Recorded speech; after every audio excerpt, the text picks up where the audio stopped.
Okay, probably the scariest thing in this whole video is probably how I hold this microphone, so I apologize for everyone watching. It's the first thing you hear when the title screen pops up. It's the sound that assists ships when they're in dire need in such horrible stormy weathers. It's a deep bellow that's muffled in the maritime air, and it shouts across for miles when no one might even be around to hear it. The foghorn. Now, I've seen a lot of videos dissecting the film, talking about its imagery and its meanings and a lot of the kind of symbolism that it has. I've seen videos talk about the seagulls, the mermaid, the cigarettes, even the cinematography, the imagery, the lighthouse itself. I've seen it all. But something that I feel like hasn't been talked about a lot about this film is the foghorn. Now, my argument for what the foghorn means falls into three little categories. The first one is dread. The sound hangs over them like a dark blanket. It has some kind of familiarity to it, but still, the meaning of what it is kind of burrows under the characters' skins. The second is monotony, or the repetition of the kind of work that the two characters have to do for weeks on end. And my last interpretation is insanity. Kind of how the foghorn is a symbol for the decaying mental health of the main character, Winslow. First, let's talk about dread. There's a few scenes where this sound is representative of the feelings of losing hope. The first scene we open up to is the two lighthouse keepers on their way to the lighthouse. The only sound beside the crashing of the waves, and even before the seagulls, is the foghorn.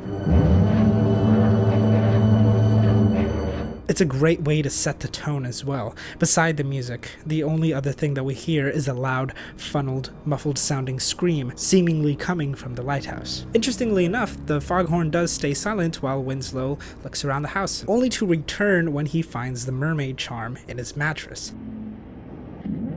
Then, during the first interaction with the mermaid, whether it be real or not, the foghorn returns, this time being drowned out by the screeches of the siren and Winslow's cries.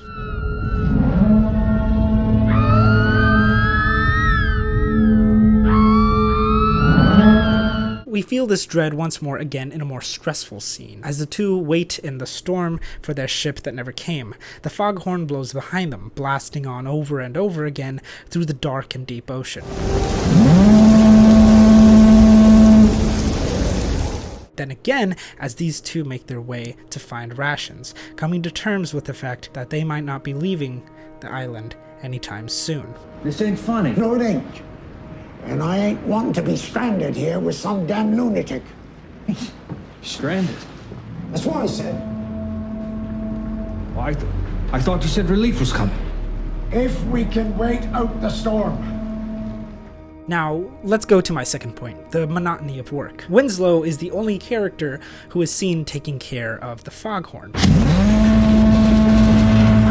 While Thomas is secretive about the light, Winslow is the only one who takes care of the hard labor, including the washing and maintenance of the foghorn, a whole building away from the lighthouse itself. While Thomas sees the light as heaven, Winslow has the light of fire and the hell of work. The work he does is repetitive as well. Grab the coal, bring the coal to the foghorn. He's seen doing this more than tending to the lighthouse at all. The work he does in the tower is also the work that is most scrutinized by Thomas. That doesn't make the foghorn station any kind of a safe haven either. The blasting of the horn starts to bother Winslow, and as soon as the horn keeps blowing long after their month-long stay, he starts to go crazy, overworking the foghorn and letting it blast away past the night that it was meant to.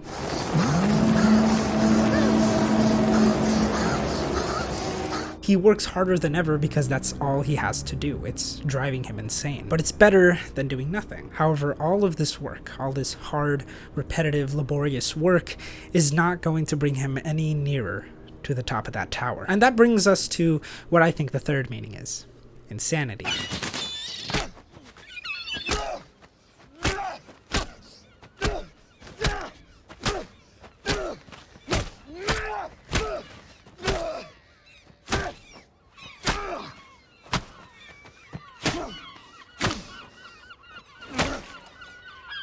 The foghorn blows in the background as Thomas and Winslow get drunk together, dance together, and eventually become entangled between each other's lies. The lie that Thomas gaslights Winslow with, and the lies that Winslow hides from Thomas.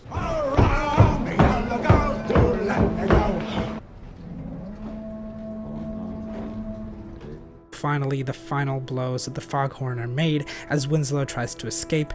Thomas destroys the only boat to get off the island and then chases him down with an axe, only to gaslight Winslow into thinking that it was he that chased Thomas around with an axe, and that the two finally begin to question their sanities. Don't leave me!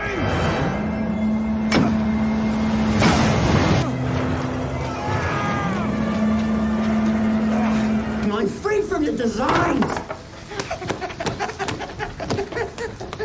And I knew you was mad when you smashed up that lifeboat just now and chasing me with an axe trying to kill old Tom. Don't you trust me, Tommy? Now, of course, these are all just speculations. They're just, my opinions. They're just thoughts. Please let me know what your opinions are. Maybe I missed a scene that's very crucial to my theory, or maybe I'm just completely batshit crazy. You should just tell me that too. Either way, the sound of the Foghorn is iconic, and I think that it's etched into the memories of practically anyone who's watched this film. But anyway, thank you guys so much for watching. This is the first video of my spooky months. I have 2 spooky months, September and October. That's 8 weeks of nothing but spooky content. If you don't want to miss another spooky video, make sure to subscribe so you never miss an upload. Happy Halloween!